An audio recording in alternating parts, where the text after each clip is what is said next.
So this is the last of the tutorials on the 4 forms, and we are going to draw a cone, and the cone is very similar to drawing the cylinder.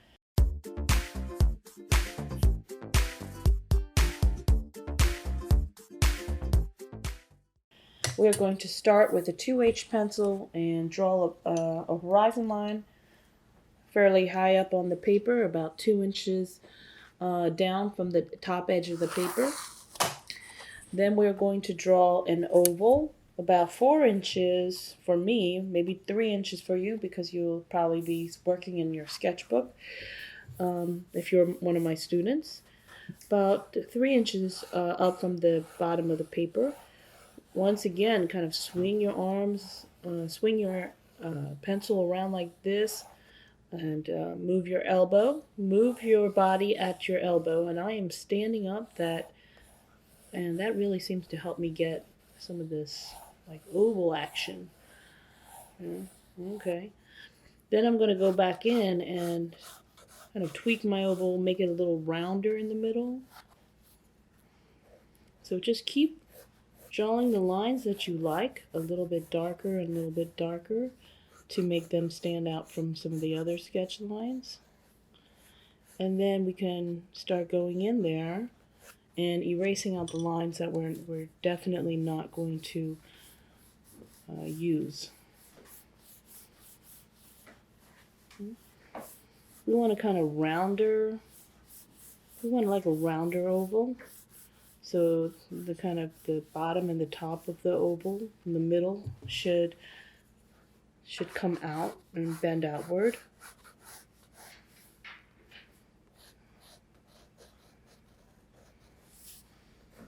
The sides don't have to be pointy, so we don't want them pointy. We do still want them a little rounded.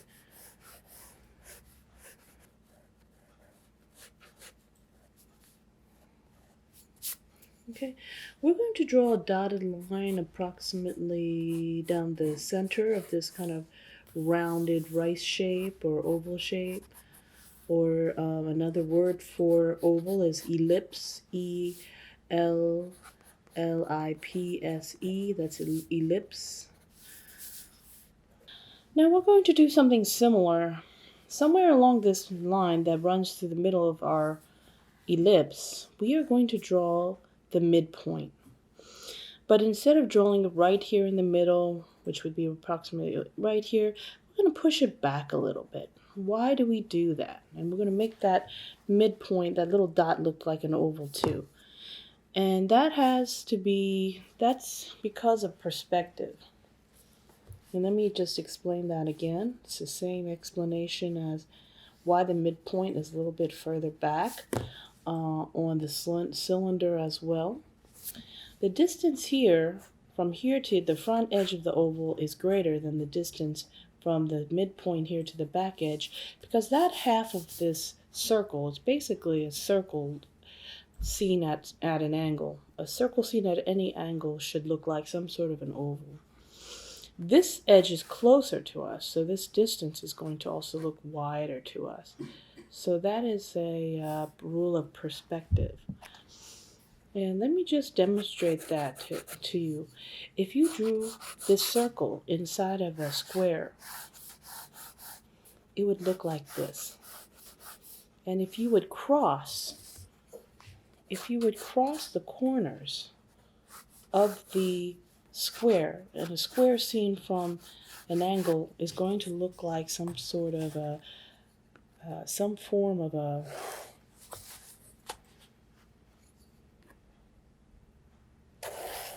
going to look like some form of a trapezoid. The center is going to be approximately right here. If I drew the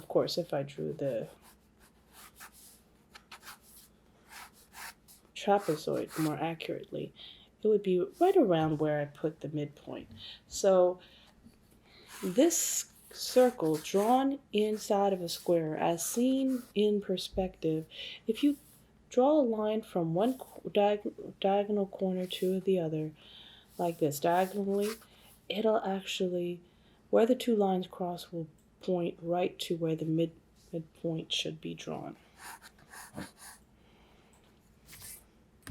Okay, so it is approximately there. So enough of that. Back to drawing the cone, because I do digress here. We're going to draw a line straight up from the midpoint. The midpoint will be right over here.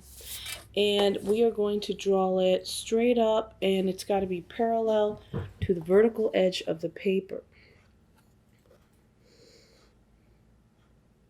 So keep your ruler straight. And somewhere along this line, we are going to determine the height of the cone. If you make it very short, the cone will be kind of squat and kind of wide and short. If it's up here, really tall, even maybe break the horizon line, it's going to look really, really tall and skinny. So let's keep it below the horizon line, about 1.25 inches below the horizon line. Let's put a point there. Now what we're going to do is we're going to draw a point on either extreme sides of the oval. And we're going to draw a line from that point to the point along that line that comes out of the midpoint to draw the two sides of the cone. And hopefully the cone will look fairly even. It will not look like one side is leaning. Now what we're going to do is erase the back of the oval on the bottom. Erase all the midpoint, the line that comes from the midpoint. Erase little circles for the point marks at the tip of the cone and the little points on the side if you wish. Or you could just cover them up with shading later. Okay. Let's determine the direction of our light source. Let's say for this one, the light source is on the upper right hand side. So the sun is here and it's shining its beams down on this cone. So the light source is on the upper left. That means our shadow is going to fall on the opposite side, the lower right hand corner.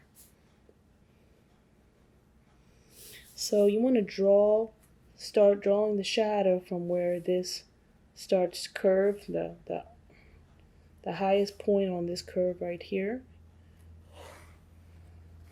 And you also want to draw it from this curve over here, but in the case of the cone, even though the shadow is coming toward us, you want to make the lines start to come together and converge. Converge means coming together. I don't like this line. It's too close to the slope of this side of this cone. I want it to look different. So what I'm going to do is I'm going to angle it a little bit more noticeably out, like this. Like that. I like that better.